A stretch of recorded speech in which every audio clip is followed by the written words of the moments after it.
சட்டியா இருக்கு இதெல்லாம் பார்த்துட்டு வரதுக்குள்ள அந்த வார்த்தையில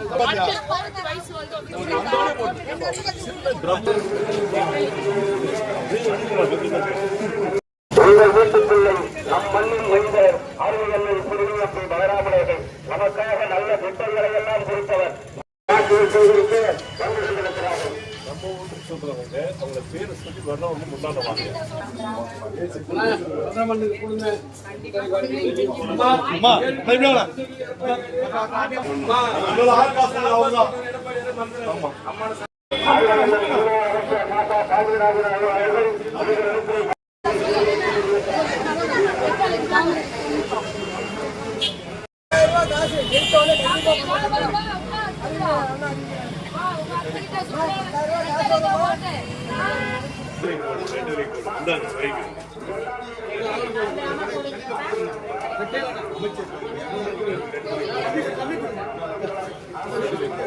பிரச்சார வண்டிகள் அனைத்தும் சீறி பாய்ந்து சென்று கொண்டிருக்கின்றது. மிகப்பெரிய அளவில் அண்ணன் ரெட்டையிலையில் வெற்றி பெற பெருவாய்ப்பு இருக்கிறதுன்னு எல்லாம் சொல்லிட்டு இருக்காங்க. குறிப்பா இன்னைக்கு அவர் என்ன வாக்குறுதிகள் தருகிறார் என்பதை இன்னைக்கு அறிவிச்சிருக்கிறாங்க. அதை உங்க முன்னால சொல்ல விரும்புகிறேன். முதல்ல திருவள்ளூர் மாவட்டத்தை இரண்டாக பிரித்து பொன்னேரியை தலைமையகமாக ஒரு புது மாவட்டம் உருவாக்க வாக்களித்திருக்கிறார் அண்ணன் அவர்கள். எடப்பாடியார் வெற்றி பெற்று வந்தவுடன் இந்த நிகழ்வு நடைபெறும். இந்த பொன்னேரியிலே கலெக்டர் ஆஃபீஸ் உருவெடுக்க வைப்போம் என்று வாக்குறுதி கூறியிருக்கிறோம். ரெண்டாவது மினி டைடல் பார்க். இந்த இடத்துல பொன்னேரியில படித்த இளைஞர்கள் எத்தனையோ பேர் இங்க அண்ணனுடைய முயற்சியில 2 முறை சட்டமன்ற உறுப்பினராக இருந்தப்போ இங்க இருக்கிற கல்லூரிகள் வலுப்பெற்று இருக்கின்றன. குறிப்பாக அரசு கலைக்கல்லூரி மிக பெரிய அளவில் 22 கோடியில் அதை வலுப்படுத்தி இருக்கிறாங்க. அதனால இங்க படித்து வெளியே வரும் இளைஞர்கள் நிறைய இருக்கிறாங்க. அவங்களுக்கு ஒரு மினி டைடல் பார்க் உருவாவதற்கு எல்லா முயற்சிகளையும் எடுத்து அடுத்த 5 ஆண்டுகள்ல அது முழுமையை பெறுவதற்கான ஏற்பாடுகள் செய்வேன் என்று வாக்குறுதி தந்திருக்கிறார்கள். அதே போல இங்க இருக்கிற தொழிற்சாலைகள், லாஜிஸ்டிக்ஸ் செக்டர் சார்ந்த வேர்ஹவுசஸ் இது எல்லாமே மிகப்பெரிய அளவில் வலுப்படுத்தப்பட்டு இந்தியாவின் லாஜிஸ்டிக்ஸ் தலைநகரமாக பொன்னேரி உருவெடுக்கும். குறிப்பாக காட்டுப்பள்ளி மையப்படுத்தி அதே போல இங்க இருக்கக்கூடிய ஏற்கனவே 150 வேர்ஹவுசஸ் மேல இங்க இருக்கு. பல பெரிய நிறுவனங்கள் இங்க வச்சிருக்கிறாங்க. இது ஒரு நல்ல ஒருங்கிணைப்பு கொண்டு இந்தியாவின் லாஜிஸ்டிக்ஸ் தலைநகரமாக பொன்னேரியை உருவாக்குவேன் என்று அண்ணன் வாக்குறுதி தந்திருக்கிறார்கள். இது போல மூன்றாவது இங்க இருக்கிற படித்த இளைஞன் யாரும் வேலையில்லை என்ற நிலையே இல்லாத அளவுக்கு ஒவ்வொரு இடத்துலையும் திறன் வளர்த்தல் மையங்கள் உருவாக்கப்பட்டு இங்க இருக்கிற ITI diploma, arts and science, engineering கல்லூரிகளை ஒருங்கிணைத்து எந்த ஒரு பையனோ பொண்ணோ வேலையில்லாத இளைஞர்களே இல்லை என்ற நிலையை அடுத்த 5 ஆண்டுகளில் உருவாக்குவேன் என்று உறுதியளித்திருக்கிறார். அதே போல நம்ம தமிழ்நாட்டுடைய கல்லூரிக்கு செல்லக்கூடிய மாணவர்கள் எண்ணிக்கை 100க்கு 52 உயர்த்தியார் எடப்பாடியார். இந்த பாவியல் அரசாங்கத்துல அது 100க்கு 47 குறைந்திருக்கிறது. பொன்னேரி தொகுதியில எந்த மாணவனும் மாணவியும் வசதி இல்லாததால் கல்லூரிக்கு செல்ல முடியவில்லை என்ற நிலையை மாற்றி 100 விழுக்காடு கிராஸ் என்ரோல்மெண்ட் ரேஷியோ, அதாவது மாணவர் சேர்க்கை விகிதம் என்பது இங்க கல்லூரிக்கு ITI diploma, engineering, arts and சயின்ஸுக்கு போகக்கூடிய மாணவர்கள் 100 விழுக்காடு +2 பாஸ் பண்ணவங்க அங்க செல்வதற்காக. அப்ப GER மட்டும் பொன்னேரியில 100% கொண்டு வருவோம் என்று வாக்குறுதியை அளித்திருக்கிறார். இந்த 4 மிக மிக முக்கியமான வாக்குறுதிகள் இளைஞர்கள், பெண்கள் மற்றும் தொழிலாளிகள் அனைவருக்கும் நல்லது செய்யக்கூடிய இந்த வாக்குறுதிகள் இன்னைக்கு அண்ணன் அறிவிச்சிருக்கிறாங்க. இது ஒரு பிட் நோட்டீஸா போட்டு எல்லாருக்கும் கொடுக்கறதுக்கு ஏற்பாடு செஞ்சிருக்கிறோம். எல்லா இடங்கள்லையும் அண்ணன் கால் பதியாத இடம் கிடையாது. இந்த இடத்துல எந்த ஆர்ப்பாட்டமும் இல்லாமல் அதே நேரத்தில் பொன்னேரி தொகுதியில மிக மிக பெரிய அளவுல மக்களுடைய தொடர்பை வலுப்படுத்தி இருக்கிறோம். எதிர்கட்சிகள் இன்னைக்கு தான் எழுந்து வந்திருக்கிறாங்க. எதிரில் நிற்கிற 3 கட்சிகளும் இன்னைக்கு 12வது நாளாக இன்னைக்கு பிரச்சாரத்தில் இருக்கிறார் அண்ணன் அவர்கள். அதனால தமிழகத்தில் முதல் வெற்றி தொகுதியாக பொன்னேரி அனைத்து இந்திய அண்ணா திராவிட முன்னேற்ற கழகம் இருக்கும். எங்களுக்கு இங்க பாருங்க, எங்களை பொறுத்த வரைக்குங்க அண்ணனுடைய சாதனைகளை நம்பிதான் நாங்க நிக்கிறோம்.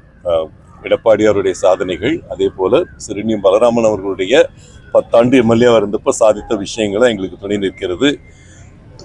அநேகமா பொன்னேரியில அண்ணனுடைய உதவி பெறாத குடும்பமே இல்லை என்ற நிலையில இன்னைக்கு இருக்கிறாங்க. மொத்தமே நம்ம நிகழ்ச்சி தான் படிச்சாங்க. மொத்தமே இன்னைக்கு எடப்பாடியார் இன்னைக்கு வந்தப்ப கூட பாத்தீங்கன்னா பாதிக்கு மேல பொன்னேரி தான் இருந்தது.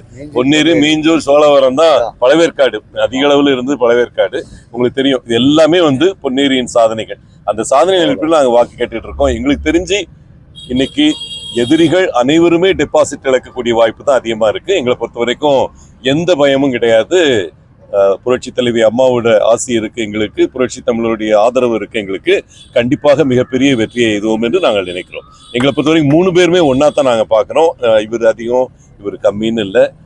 காங்கிரஸ் வேட்பாளருக்கு எதிர்குறல்கள் நிறைய இருக்கு. நேற்று மட்டுமே பாத்தீங்கன்னா 5 இடங்கள்ல அவர் போன இடத்துல விரட்டி அடிக்கப்பட்டிருக்கிறார். எனக்கு தெரியும் தமிழ்நாட்டில் எந்த வேட்பாளரும் இந்த அளவுக்கு உள்ள கூட போக முடியலன்ற நிலை இருக்கிறத நான் பார்த்ததில்லை. அதனால அவங்க என்ன பண்றாங்க, ஒரு கேம்பெயின் ஆரம்பிச்சிருக்கிறாங்க.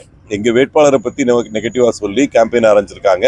அதை ஒண்ணு மட்டும் தெளிவுபடுத்த விரும்புறேன். அண்ணனுடைய உடல்நிலை மிக மிக நல்லா இருக்கு. எந்த விதமான வதந்திகளையும் யாரும் நம்ப வேண்டாம் நான் முதல்ல சொல்ல விரும்புறேன். ஓகே, நான் அவங்களை 10 வருஷமா எனக்கு தெரியும். அந்த 10 வருஷத்துல இருந்ததை விட இன்னைக்கு ஃபிட்டா இருக்கிறாங்க. அவங்க வெயிட் 10 கிலோ குறைச்சிருக்கிறாங்க. எந்த ஒரு இளைஞனுக்கும் சவால் விடுற அளவுக்கு இன்னைக்கு அவர் உடல்நிலை இருக்குன்றது மட்டும் நான் தெளிவுபடுத்த விரும்புறேன். இந்த வாட்ஸ்அப் பிரச்சாரத்தை காங்கிரஸ் நிறுத்தலைன்னா கண்டிப்பா நாங்க எங்க லாயர் மூலமாக கேஸ் பதிவு பண்ண போறோம், எலெக்ஷன் கமிஷன்ல போக போறோம். ஏன்னா இதை உடனே அவர் நிறுத்திக்கணும்னு சொல்ல விரும்புறேன். நான் 5 இடத்துல அடிச்சு விரட்டப்பட்ட உடனே இந்த மாதிரி எங்க வேட்பாளரை பத்தி பொய்யான செய்திகளை கம்யூனிகேட் பண்ணிட்டு இருக்காங்க. அவருடைய உடல்நிலை என்றும் இருந்ததை விட இன்னைக்கு அவர் வயது 63 வயது. 63 வயதுல அவருடைய ஃபிட்னஸ் லெவல் 45 வயதுக்கு ஃபிட்னஸ் இருக்கு இன்னைக்கு. அதை மட்டும் ரொம்ப தெளிவுபடுத்தி சொல்ல விரும்புறேன். ஆனா அந்த மாதிரி தவறான பிரச்சாரம் செய்யறவங்க யாரா இருந்தாலும் சட்டத்தின் பிடியில் மாட்டுவார்கள். Election கமிஷனால disqualify பண்ணப்படுவார்கள். அதை மட்டும் தெளிவா சொல்லிக்கிறேன். எங்களை பொறுத்த வரைக்கும் எடப்பாடியார் பொறுத்த வரைக்கும் எந்த இதையும் அண்டர் ஹேண்ட்ல டீல் பண்றவரே கிடையாது அவரு. எங்களை பொறுத்த வரைக்கும் இருக்கிற 10 கட்சிகள், கூட்டணி கட்சிகள் 10 பேர் எங்க கூட இருக்கிறாங்க. அவங்க எல்லாரும் எங்களுக்கு சமந்தான். அவங்களுக்கு எந்த இடத்துல அவங்களுக்கு வலிமை இருந்ததோ அந்த இடத்துல அவங்களுக்கு கொடுத்துருக்கிறோம். பிஜேபியை பொறுத்த வரைக்கும் 20 சீட் லாஸ்ட் டைம் கொடுத்தோம். இந்த வாட்டி 27 சீட் கொடுத்துருக்கிறோம். அதனால எந்த விதமான யாருக்கும் நாங்க குறைச்சு கொடுத்தோ கூட்டி கொடுத்தோ பண்ணல. எங்களை பொறுத்த வரைக்கும் எல்லா 10 கட்சிகளுமே இன்னைக்கு சந்தோஷமா பிரச்சாரத்துல இருக்கிறாங்க. இந்த இடத்துல காலையில பிரச்சாரத்துல பார்த்திருப்பீங்க. 10 கட்சி குடியும் நின்னது. நாங்க எல்லா கட்சியும் மதித்து நடந்து கொள்ளக்கூடிய கட்சி தான் அனைத்து இந்திய அண்ணா திராவிட முன்னேற்ற கழகம். யாருக்கும் எந்த வருத்தமும் கிடையாது. ஆனா மாற்று கட்சிகள்ல அந்த கூட்டணியில அந்த பிரச்சனை இருக்கு. நீங்க சொல்ற பிரச்சனை எவ்வளவு பெரிய பிரச்சனை நாங்க இந்த தொகுதியிலே பாக்குறோம். இந்த தொகுதியில இப்ப காங்கிரஸ் வேட்பாளர் நிக்கிறாரு. திமுக ஒருத்த கூட வேலை செய்யல இந்த இடத்துல பாத்தீங்கன்னா. ஏன்னா அந்த மாதிரி தோழமை கட்சிகளை அவங்க டீல் பண்ணிட்டு இருக்கிறாங்க. எங்களை பொறுத்த வரைக்கும் எல்லா கட்சிகளும் நிறைந்த மனத்துடன் எங்க கூட வேலைஞ்சிட்டு இருக்காங்க. அறிவிப்பு நாங்க ஃபார்முலா வெளியிடுவோம். ஒரு பிரஸ் மீட் வச்சே நாங்க வெளியிட போறோம். கண்டிப்பாக அரசு மகளிர் கலைக்கல்லூரி, கலை அறிவியல் கல்லூரி உருவாக்குவோம். இன்ஜினியரிங் பொறுத்த வரைக்கும் அந்த இதுக்கு பெர்மிஷன் தர்றதில்லை. தனியா ஒரு ஜெண்டர் சார்ந்த கல்லூரிக்கு பெர்மிஷன் கிடைக்காது. அதனால அரசு மகளிர் கலை கல்லூரிக்கு கண்டிப்பாக முயற்சி எடுப்போம்.